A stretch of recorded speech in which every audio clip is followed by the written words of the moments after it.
सभी को राधे राधे। इस ऑनलाइन क्लास में आप सबका स्वागत है। पिछला जो वीडियो था उसमें अपन ने भाषा के बारे में समझा था कि भाषा किसे कहते हैं, भाषा के प्रकार कितने होते हैं। अब अपन जानते हैं कि भाषा जो होती है उसमें बदलाव आता है, अर्थात भाषा स्थायी नहीं होती है, तो उसमें बदलाव आता रहता है। उसी प्रकार जो भाषा की अगर अपन बात करते हैं तो सब भाषाओं की जो जननी है वो संस्कृत को माना गया है।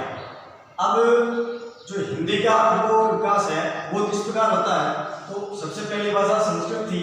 संस्कृत से फिर उसका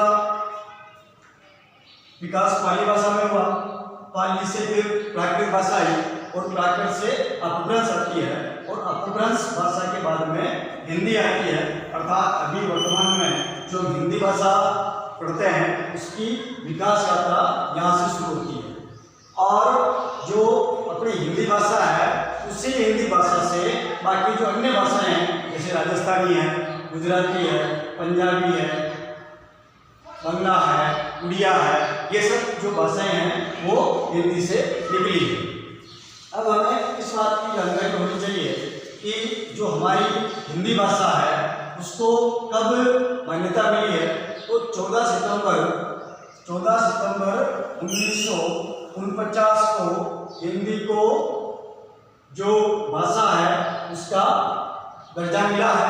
अर्थात 14 सितंबर 1949 को हिंदी को राजभाषा स्वीकार किया गया है और ये जो राजभाषा उसको स्वीकारा है उसका उल्लेख अपना जो संविधान है उस संविधान का जो अनुच्छेद 343 है उसमें मिलता है। अब अपन आगे बात करते हैं। तो ये तो हुआ भाषा संबंधी बात। अब आती है बोली। जैसे अपन कहते हैं कि भाई कितने प्रकार की बोलियां बोली जाती है। अब बोली अलग होती है। बोली का मतलब होता है कि अपना जो एरिया है अर्थात अपन जिस क्षेत्र में रहते हैं और उस क्षेत्र का जो कुछ भाग है उस भाग में अपन लोग अपनी भाषा में बात करते हैं। अर्थात एक क्षेत्र विशेष जहां उस एरिया में वहां के लोग अपनी भाषा में बात करते हैं उसे बोली कहते हैं। तो सीधा सीधा अगर इसकी परिभाषा पर समझते हैं तो एक सीमित क्षेत्र में बोले जाने वाले भाषा के स्थानीय रूप को बोली कहते हैं। अर्थात सीमित एरिया होता है और उस सीमित एरिया में जो वो भाषा बोली जाती है और जो स्थानीय भाषा होती है वो बोली कहलाती है। जैसे अभी अपन सब हिंदी में बोलते हैं, अंग्रेजी में बात करते हैं, लेकिन जब अपन अपनी बात को दूसरे से पूछ जाते हैं तो अपनी जो बोली है जो अपनी जिसको अपन मारवाड़ी कह सकते हैं उस भाषा में बोलते हैं तो ये स्थानीय बोली होगी। उसके बाद में लिपि की बात करते हैं। तो लिपि क्या है कि भाषा की जो ध्वनियां होती है उन ध्वनियों को जिन लेखन चिन्हों में लिखा जाता है उसे लिपि कहते हैं। फिर आगे बढ़ते हैं कि भाई जो लिपि तो है अर्थात जो ध्वनियां हैं उन ध्वनियों को लेखन चिन्हों में जो लिखा जाता है वह लिपि कहलाता है। अब जो लिपि है अपनी जो भाषा है हिंदी है उसकी लिपि कौन सी है। तो जो संस्कृत है, हिंदी है, मराठी है, नेपाली है, इन सब भाषाओं की जो लिपि वो देवनागरी है। अर्थात हमारी जो हिंदी भाषा है वो देवनागरी लिपि में लिखी गई है। अर्थात हमारी लिपि देवनागरी है। उसके बाद भाषा के बारे में हमने पढ़ा। भाषा के बाद में बोली हो गया और लिपि हो गया। अब उसके बाद में व्याकरण आती है। अपना कहते हैं ना कि हम सब व्याकरण पढ़ रहे हैं या व्याकरण की जरूरत होती है। अब व्याकरण की जरूरत क्यों पड़ी?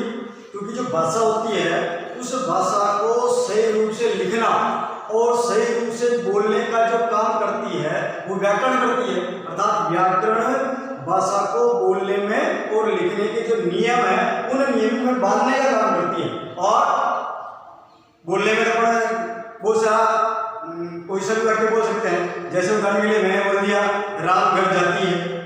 अब ये शब्द तो है लेकिन भाषा तो है पर व्याकरण संबंध नहीं है, क्योंकि इधर राम है उधर मैंने जाती है तो इधर पुल्लिंग है तो क्रिया भी उधर पुल्लिंग आएगा।